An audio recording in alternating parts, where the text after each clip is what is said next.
Hello and welcome to the transcription explanation of this design. It is yet another rendition of the 12th Doctor's regeneration speech.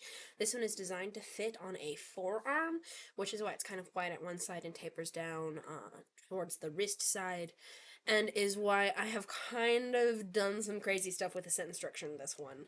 Also, yes, I'm wearing my lovely devil horns in medieval-ish Ren Fairy garb because there's a week-long Ren Fairish festival happening here at my studio while I'm recording this. So yeah, and I'm not about to change to record a video, so you get the devil horns. So let's go ahead and read this. The first thing I want to point your attention to is all of these little start markers. They're at the start of each sentence. There are 1, 2, 3, 4, 5 sentences in here. There's 1, 2, 3, 4, 5 start markers. Those are start markers for each of the 5 sentences. And these start markers go on sentence circles. This sentence circle contains this chunk here, but breaks for this chunk. So this chunk is inside this sentence. And then this one here contains this. And this one here contains this. And then this one here finishes out the rest of the tattoo. So yeah, I did that to repeat the main words. So this is a big, busy design for a forearm tattoo, and I want to have every word legible and have emphasis on the big, important words that are repeated, and instead of writing them multiple times, what I did is I framed the sentence to pass through and use it multiple times. For example, this word never gets used twice, and this word always gets used 3 times. It's inside this sentence, inside this sentence, and this sentence. So the first sentence is read here to here. Second sentence is read here to here. Third sentence is read here to here. Fourth sentence is read here to here. Fifth sentence is read here down to the end. So yeah, that is not typical sentence structure, because typical sentence structure does not overlap and bounce in between words. Typical sentence structure is bottom counterclockwise. Reading outer to inner, and often there is thick to thin, thin to thick lines for stacked things. So this kind of breaks that rule because I wanted this to be the biggest start marker here. And let's just go ahead and read it. So, starting with this first word, which is the first word of these 2 sentences, we have a full circle inside our word circle, and that line going through it here connects up to this circle here. So that's 1 line modifier on this letter, and that puts us in the column with 1 line, and since it's in the full circle row, that is the letter N. And then these little guys, they are vowels, or if they're on the sentence circle, they're periods. If they're on the word circle, they're E's. If they're We'll talk about spacing later. Actually, we'll talk about spacing right now. So, a vowel has 3 positions. It's centered if it's an E, so centered on the line of the word circle, or centered inside our consonant. It's centered if it's an E, I, or U. I's and U's have lines that radiate in or out to determine from them being an E's. A's are external. They're positioned outside of our word circle. Here is an A right here because it is outside of this word. Then O's are internal. So here we have 2 O's inside this word circle here. O's can also be internal on the line of our consonants, and I have that here.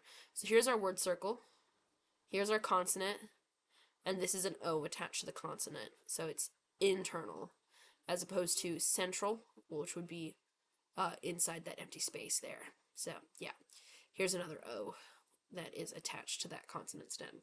So yeah, that's why this E is centered inside the N. So N-E, then this is a shallow divot with 1 line, this curvy line here. So that's a V, here's another E, and then this R has 3 dots. So that's the word never.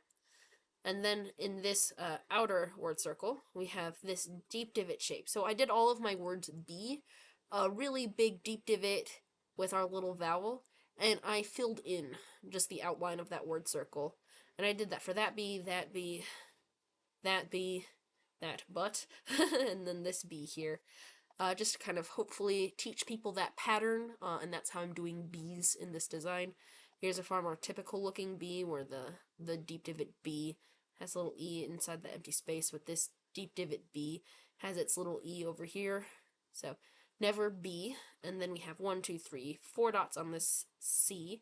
This is a shallow divot with 1, 2, 3 dots on it, so that's an R. U, line going outwards, E on the line of the word circle, L with 3 dots. So never be cruel. and then this is the period at the end of this sentence on this sentence circle. And then we have another sentence starting again with the word never, and another B done the same way with that deep divot and then the little E. 1, 2, 3, 4 dots on the C, O attached to it, W with 2 lines, A outside the word circle, 1, 2, 3 dots on the R. This is on our sentence circle, so that's the period. 1, 2, 3 dots on the D, L with 1, 2, 3 dots, and then the Y with 2 dots, so there's never be cowardly, period. And that's it for these 2 sentence circles. Now we could read this sentence circle or this sentence circle. So as far as reading this one or this one first and this one or this one first, it is really hard to tell, and I want to say it doesn't really matter, but this sentence does have an order, but I like to think that the doctor was stuck speaking in a linear fashion where the actual meaning translated into a script that doesn't really do chronology or wibbly-wobbly timey-wimey stuff. I jumbled around. This still contained within the same sentence, but it's hard to tell whether you start with this one, which is love is always wise, or hate is always foolish. But if we're going with that thin outer circle, if we're reading outer to inner, this thin outer circle is H-A-T-E-I-S with 3 lines.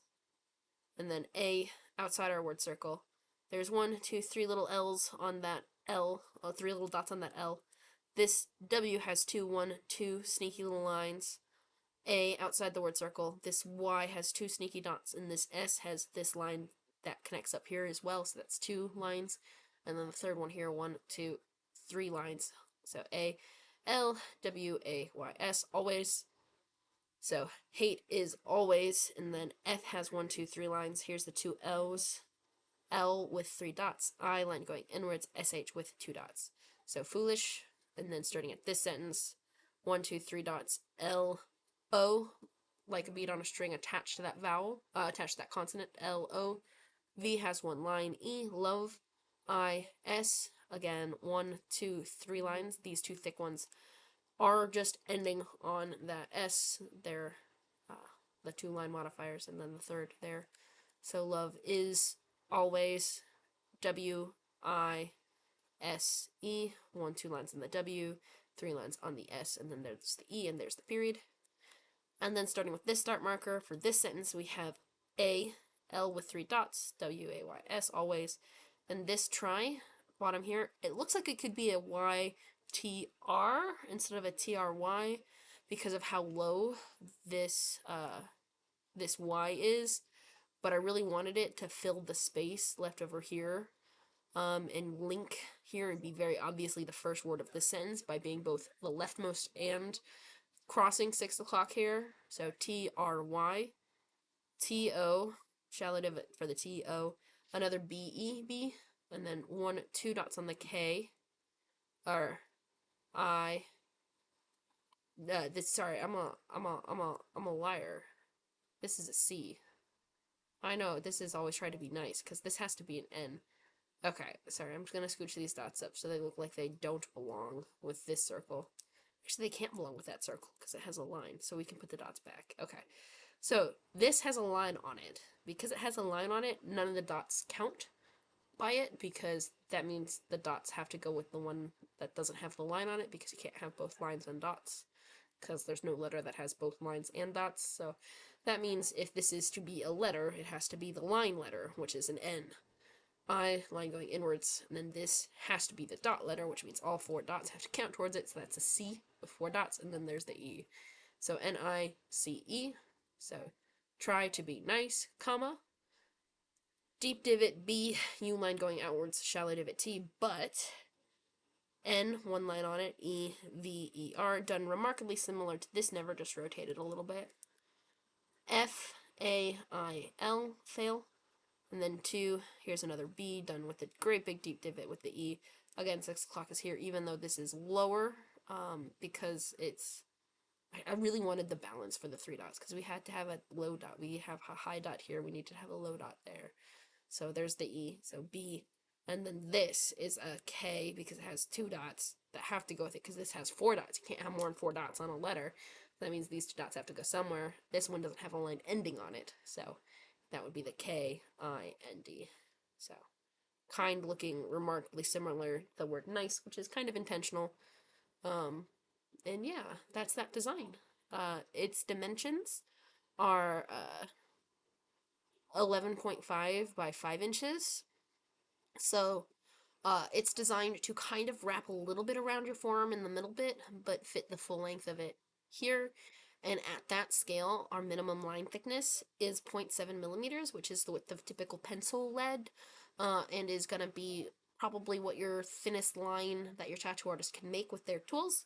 And knowing that it will blur a little bit to be about 1 millimeter thick, so I designed it to try to keep at least that amount of space between the important lines.